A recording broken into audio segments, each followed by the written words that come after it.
On a tous reçu ce genre de message, pas vrai? Des offres un peu trop belles pour être vraies, des alertes de colis, on les supprime, on s'énerve un peu, mais est-ce qu'on s'est déjà demandé d'où ils venaient vraiment?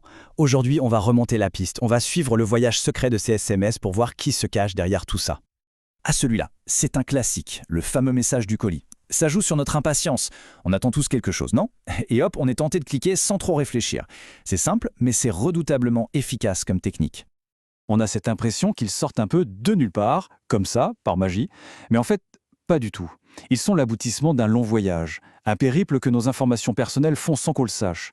Et ce voyage, il commence bien avant que le SMS n'arrive sur notre écran. Bon, pour commencer, regardons de plus près le message en lui-même.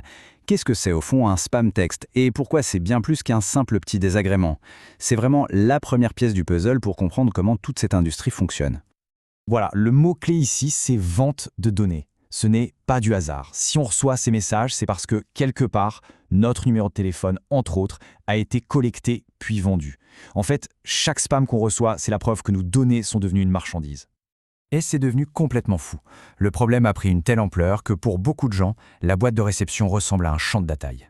Les vrais messages, ceux de nos proches, sont noyés au milieu d'une avalanche de tentatives de phishing. C'est juste le symptôme le plus visible d'un trafic de données qui est devenu massif. Alors, la question à 1 million. Comment est-ce que notre numéro de téléphone, qui est censé être privé, finit dans les listings des arnaqueurs? Eh bien, c'est un parcours en plusieurs étapes, un parcours qui se fait complètement dans notre dos. On va décortiquer ça ensemble. C'est tout un écosystème en fait. Ça commence souvent de manière très innocente. On s'inscrit sur un site pour avoir une petite réduction, on donne son numéro à une appli, et c'est là que tout démarre. C'est le début d'une longue chaîne où notre numéro est traité comme un simple produit qui passe de main en main jusqu'à atterrir chez l'arnaqueur. Le premier réflexe qu'on a tous, et c'est normal, c'est de bloquer le numéro. Ça fait du bien sur le coup. Sauf qu'on se rend vite compte que c'est une bataille sans fin. C'est un peu comme jouer au tap-toup, une taupe en chasse une autre. Mais alors pourquoi cette stratégie ne marche pas sur le long terme? Bloquer un numéro, c'est un peu comme écoper l'eau dans une barque qui fuit, mais sans jamais boucher le trou. On peut bloquer 10, 20, 100 numéros. Les arnaqueurs, eux, en ont des milliers en réserve. La seule solution qui tient la route, c'est de colmater la fuite à la source, c'est-à-dire empêcher que nos données n'arrivent jusqu'à eux, tout simplement. Bon, il est temps de mettre un nom sur les vrais coupables, les architectes de ce système. Parce que les responsables, ce ne sont pas juste les petits escrocs qui envoient le SMS final. Non, derrière il y a une industrie bien plus grande, bien plus opaque. Celle des courtiers en données, les fameux data brokers. En gros, ce sont les grossistes de notre vie privée. Ils travaillent dans l'ombre, souvent de manière tout à fait légale.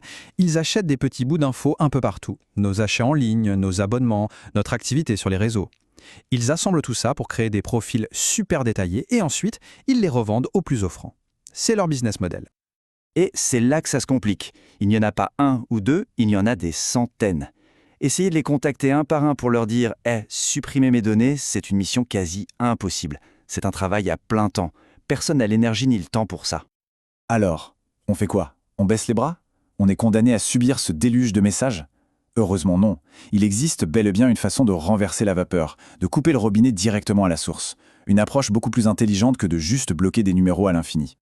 La solution, la vraie, c'est de s'attaquer à la racine du mal. Au lieu de couper les petites branches en bloquant les SMS un par un, il faut s'attaquer au tronc. Si nos données ne sont plus dans les fichiers des courtiers, eh bien elles ne peuvent plus être vendues aux arnaqueurs. La logique est implacable. Et comme c'est trop compliqué de le faire seul, il existe des services automatisés qui peuvent s'en charger pour nous. Ils agissent un peu comme un avocat spécialisé dans la vie privée. Ils envoient des demandes de suppression en masse, en notre nom. Ils font valoir notre droit à l'oubli auprès de centaines de courtiers en même temps. C'est de loin la méthode la plus efficace pour faire le ménage. Cette phrase, elle résume tout parfaitement. Le SMS d'arnaque, ce n'est que la partie émergée de l'iceberg. Le vrai problème, c'est cette circulation de nos infos sans aucun contrôle. C'est là que se trouve le véritable enjeu pour notre vie privée à l'ère du numérique. Et ça nous amène à une question encore plus grande. Au-delà de notre numéro de téléphone, quelles sont toutes les autres informations qu'on laisse s'échapper sans même y penser? Nos adresses, nos centres d'intérêt, nos habitudes. Prendre conscience de tout ça, c'est déjà la première étape pour reprendre le contrôle. Au fond, protéger ses données, c'est se protéger soi-même. Merci d'avoir suivi cette analyse.